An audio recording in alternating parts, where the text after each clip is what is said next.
Muy buenas tardes, queridos hermanos. Es un gusto saludarles, deseándoles que la bendición del Señor esté con cada uno de ustedes.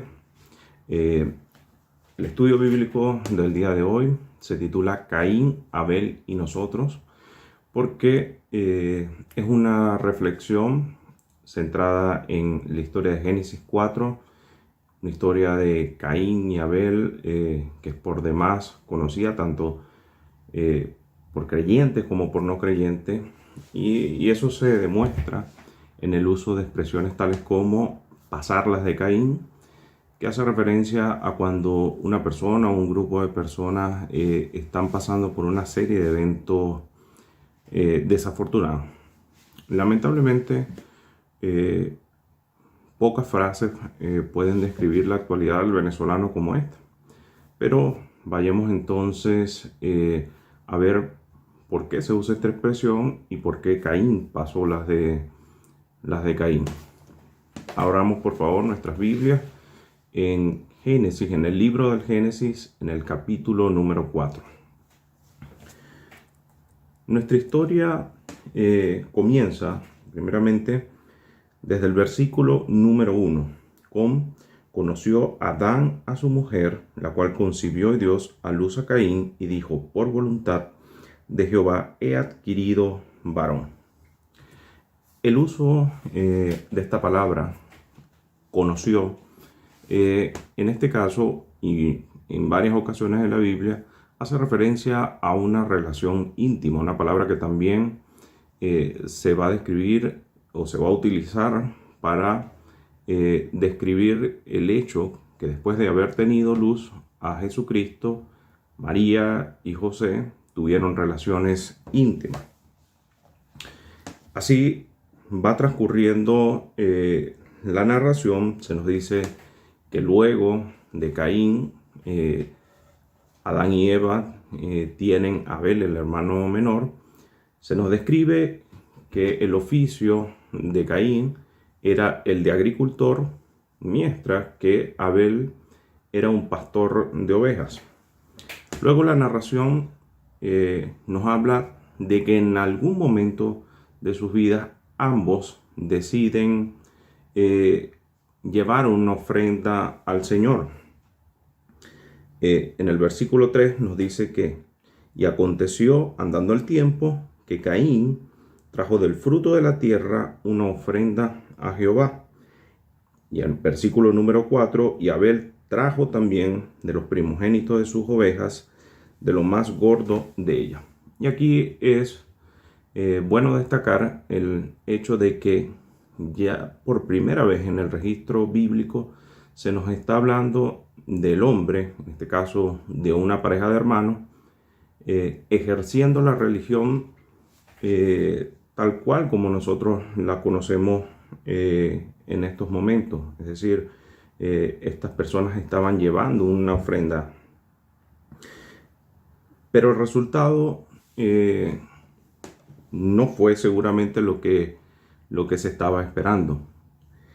Nos dice en la continuación del versículo número 4: y miró Jehová con agrado a Abel y a su ofrenda, pero no miró con agrado a Caín y a la ofrenda suya. Nos dice la primera parte del versículo número 5. Este es un primer punto en el cual nosotros podemos reflexionar en esta historia. Desde las primeras páginas de la Biblia, el Dios de la Biblia, Jehová, nos está mostrando cómo Él no va a complacerse de cualquier tipo de ofrenda. Este es un tema que también se va a desarrollar a lo largo de la Biblia, incluso con Israel, con su pueblo. Y por ejemplo, se puede conseguir en varios de los profetas, pero en el capítulo número 1 del profeta Isaías, en los versículos desde el 10 al 14, hay una afirmación que condensa todo este tema. Dice de la siguiente manera, el profeta hablando al reino de Judá. Dice: príncipe, versículo 10, príncipes de Sodoma, oíd la palabra de Jehová. Escuchad la ley de nuestro Dios, pueblo de Gomorra. ¿Para qué me sirve, dice Jehová, la multitud de vuestros sacrificios? Hastiado estoy de holocaustos de carnero y de cebo de animales gordos. No quiero sangre de bueyes, ni de ovejas, ni de machos cabríos. ¿Quién demanda esto de vuestras manos cuando venís a presentaros delante de mí para hollar mis atrios? No me traigas más vana ofrenda, el incienso me es abominación. Luna nueva y día de reposo, el convocar asambleas no lo puedo sufrir. Son iniquidad vuestras fiestas solemnes. Vuestras lunas nuevas y vuestras fiestas solemnes las tiene aborrecida mi alma. Me son gravosas, cansado estoy de soportarlas.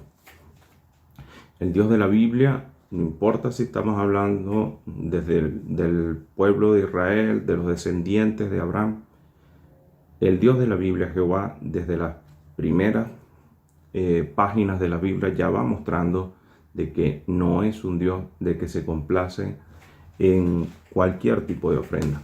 Y el patrón que observamos en esto es que Dios no acepta ni a la persona ni a la ofrenda que proviene de ella cuando esas personas caminan en maldad, al punto que Isaías se refiere a ello. Había llegado a tal la maldad de ese pueblo que Isaías, como vimos en el versículo 10, se refiere a ellos como príncipes de Sodoma, al grupo de dirigentes, pueblo de Gomorra. Nosotros ciertamente, si tuviésemos nada más hasta aquí el libro del Génesis, no podríamos saber con nitidez de el motivo por el cual hay la aceptación de uno y el rechazo del otro. Pero sí vemos, como dije antes, este patrón bíblico en el cual Dios rechaza la ofrenda y a la persona cuando esta persona y esta ofrenda que viene de ellos anda en maldad. De esto nos habla acerca de la maldad de Caín, nos habla el apóstol Juan en su primera carta, en el capítulo 3, entre los versículos 10 y 12, cuando nos dice el motivo por el cual él asesina a su hermano. Porque Caín vio que las obras de su hermano eran justas y la de él era mala. Entonces, como conclusión podemos decir de esta primera parte que el Dios de la Biblia ya va revelando que no cualquier ofrenda es acepta para él, y que la idea que se ha puesto muy de moda de pensar por ignorancia bíblica que lo que debes hacer con Dios es un pacto o todo este tipo de teología, definitivamente ya vemos aquí que no tiene ningún fundamento bíblico. Continúa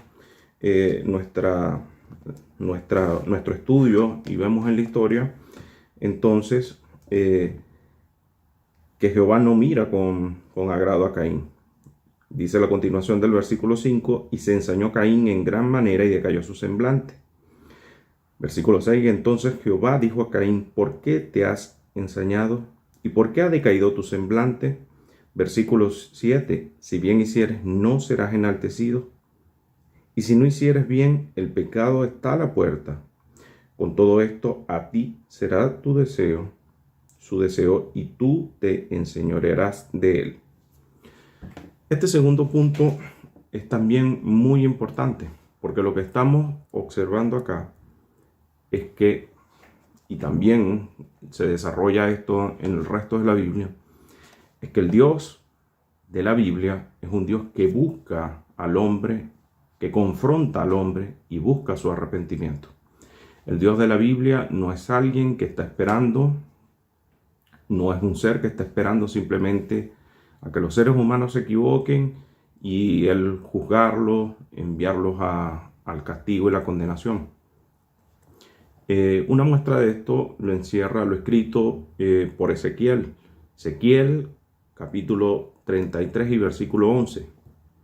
Dile: vivo yo, dice Jehová el Señor, que no quiero la muerte del impío, sino que se vuelva el impío de su camino y que viva. Volveos de vuestros malos caminos. ¿Por qué moriréis, oh casa de Israel.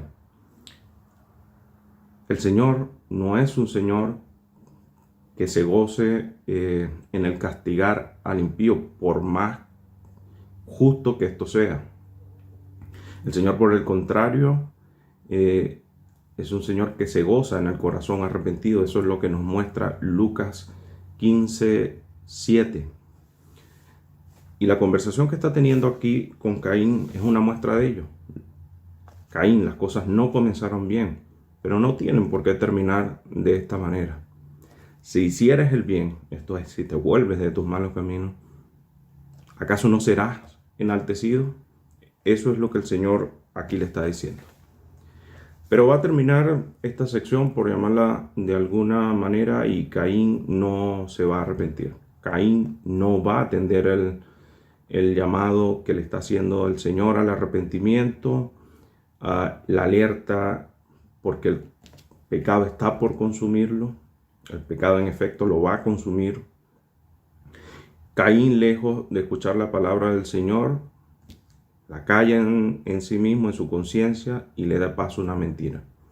La mentira de creer que su futuro va a ser mucho mejor si simplemente elimina de su camino a lo que probablemente él sintió que lo hacía ver mal, o como lo reitera el apóstol. Simplemente su elección fue eliminar al que no estaba dispuesto a andar en sus caminos, Abel, su hermano. Y lo siguiente entonces que vemos es a un Caín invitando a su hermano. Vamos a ver entonces a Caín, su pecado y las consecuencias. Versículo número 8. Y dijo Caín a su hermano Abel: salgamos al campo. Y aconteció que, estando ellos en el campo, Caín se levantó contra su hermano Abel y lo mató.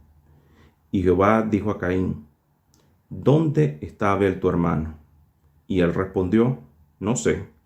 ¿Soy yo acaso guarda de mi hermano? Y él le dijo: ¿qué has hecho?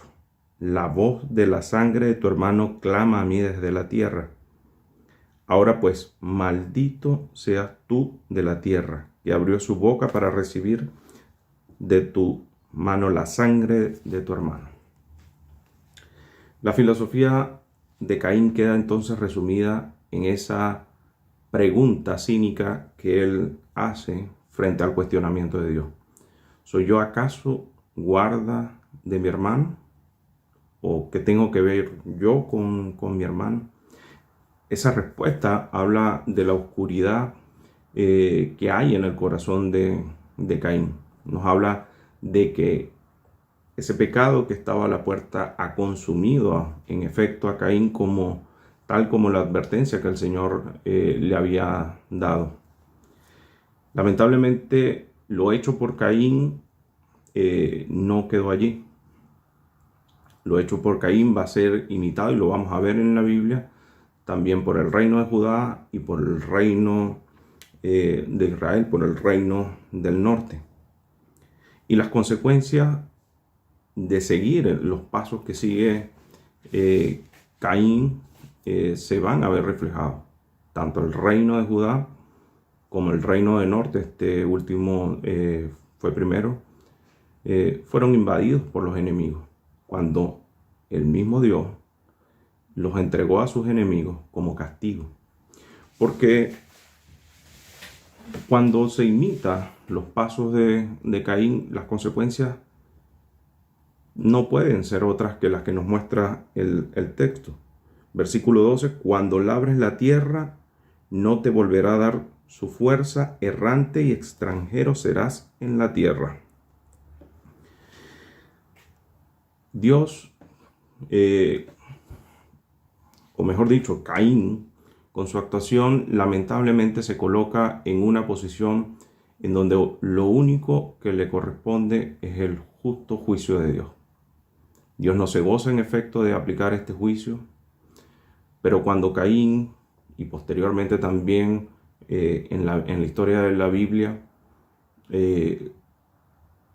cometan o se entreguen a la maldad como un resumen de todos sus pecados, Dios va a aplicar este juicio. En Oseas capítulo 11, desde los versículos 1 al 6, se observa este dolor del Señor por tener que aplicar un juicio por lo que comete ese pueblo que Él liberó.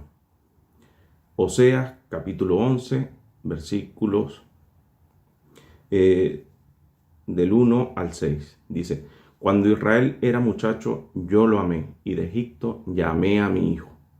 Cuanto más yo los amaba, tanto más se alejaban de mí. A los Baales sacrificaban, y a los ídolos ofrecían sahumerios.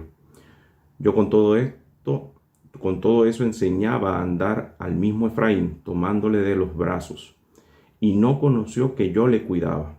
Con cuerdas humanas los atraje, con cuerdas de amor, y fui para ellos como los que alzan el yugo sobre su cerviz, y puse delante de ellos la comida. No volverá a tierra de Egipto, sino que el asirio mismo será su rey, porque no se quisieron convertir. Caerá espada sobre sus ciudades y consumirá sus aldeas. Las consumirá a causa de sus propios consejos. El Señor les está diciendo que el juicio viene. El juicio para ellos se llamó Asiria, la invasión de Asiria. Y ese juicio viene como consecuencia de que no se quisieron arrepentir. Ese juicio vino como consecuencia de que ese pueblo siguió los pasos de Caín. Y lamentablemente esa es la suerte que va a correr cualquier sociedad que sigue los pasos de Caín. Cuando una sociedad decide o piensa que debe ser homenajeada, exaltada, porque cada 14 de enero se juntan y llevan una ofrenda como muestra de lo fervorosos que son, pero que es una ofrenda que no es agradable al Señor, esa sociedad está ofrendando como Caín. Cuando una nación se niega a revisar sus errores, a revisar sus fallas morales, y siempre concluye que sus problemas están en otro lado, que sus problemas están fuera de sus fronteras, que sus problemas son los disidentes internos, que su problema es la mala prensa. Esa sociedad no asume como no asumió Caín. Y cuando esa sociedad no cuida a su hermano, sobre todo cuando hablamos de los más desvalidos, sino que lamentablemente los pobres terminan siendo, o el más desvalido termina siendo simplemente una herramienta de marketing político, fotos para parecer piadoso. Esa es una sociedad que está diciendo, que está repitiendo con Caín: ¿acaso soy yo guarda de mi hermano? Y lamentablemente lo que nos queda es crisis, lamentablemente lo que nos queda es hambre, lamentablemente lo que nos queda es una espiral de violencia, y lamentablemente lo que nos queda es exilio, andar errante. La historia continúa porque por misericordia de Dios las cosas no quedan allí. Caín se da cuenta del error que ha cometido, o al menos eso es lo que parece por esa expresión que vemos a partir del versículo 13. Nos dice: y dijo Caín a Jehová: grande es mi castigo para ser soportado. He aquí, me echas hoy de la tierra, y de tu presencia me esconderé, y seré errante y extranjero en la tierra. Y sucederá que cualquiera que me hallare me matará. Y le respondió Jehová: ciertamente cualquiera que matare a Caín 7 veces será castigado. Entonces Jehová puso señal en Caín para que no lo matase cualquiera que le hallara. Salió pues Caín delante de Jehová y habitó en tierra de Nod, al oriente de Edén. Hay aquí entonces una expresión de misericordia. No sabemos qué es lo que significa esa señal. No creo que sea el punto de la historia porque no hay mayor explicación, creo, al respecto. El punto es que, como en la crisis anterior que desató la humanidad, la primera crisis, en la cual Dios tiene que intervenir para cubrir la desnudez de Adán y Eva, aquí Dios tiene que intervenir para, para que digamos, las consecuencias no sean mayores. Y esto es un patrón que va a ocurrir a lo largo del tiempo. Dios tiene que intervenir en las crisis que la misma humanidad ha generado por su pecado, por su corazón no arrepentido, por dejarse consumir o por entregarse a esa maldad, a ese pecado. Amados hermanos, hasta aquí entonces hemos estado haciendo una reflexión acerca de la pertinencia que tiene esta historia para nuestros días. Gracias a Dios y por su infinita gracia, nosotros no estamos en los tiempos de Caín. Nosotros vivimos 2000 años después de que la mayor intervención divina ocurriese. Es Dios, fue Dios, enviando a su Hijo Jesucristo, a su Hijo unigénito, entregando lo más amado que Él tenía, porque como nos dice como nos dice la palabra en Juan capítulo 3, 16, porque de tal manera amó Dios al mundo, que ha dado a su Hijo unigénito, para que todo aquel que en Él cree no se pierda, mas tenga vida eterna, es decir, no ande errante, como lo anduvo Caín. Y el Señor, por la muerte, por la vida, por la muerte y por la resurrección de nuestro Señor Jesucristo, ha marcado el camino por el cual está la solución, el único camino que lleva a la vida, el único camino que nos puede dar una salida real, no simplemente correr los problemas hacia adelante, sino una salida real a las crisis que vivimos en este día. Y esto no ocurre porque seguir el camino del arrepentimiento y seguir a Jesucristo y entregar nuestras vidas al Señor Jesucristo vaya a lograr un efecto simplemente mágico, aunque hay mucho de sobrenatural cuando se predica el Evangelio, los corazones son transformados, hay una nueva vida, todo esto es sobrenatural, por supuesto, pero las cosas no cambian y las crisis no hayan solución simplemente por arte de magia.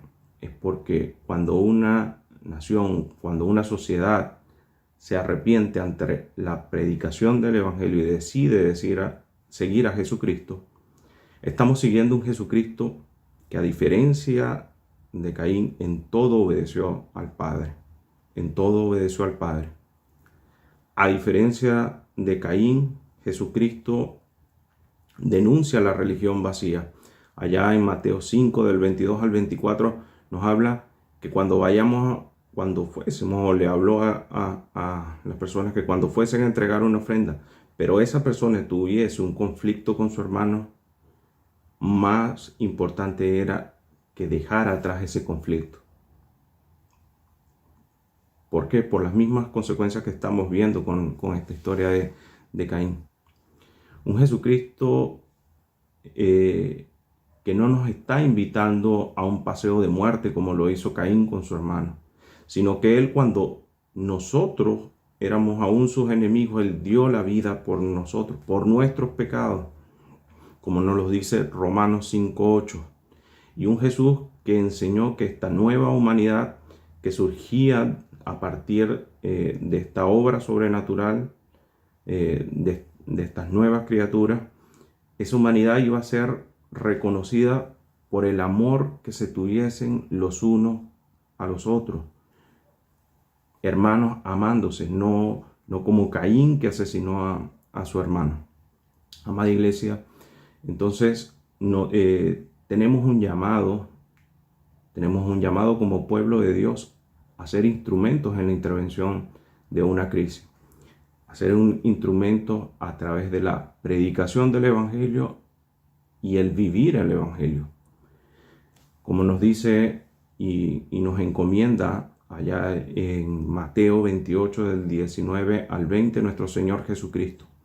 Por tanto, id y haced discípulos a todas las naciones, bautizándolos en el nombre del Padre y del Hijo y del Espíritu Santo, enseñándoles que guarden todas las cosas que os he mandado.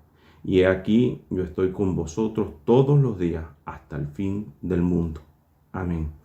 Querida iglesia, que el amor fraternal sea nuestra característica y que podamos ser instrumentos en manos de un Dios fiel, predicando el Evangelio y viviendo el Evangelio. Que el Señor les bendiga.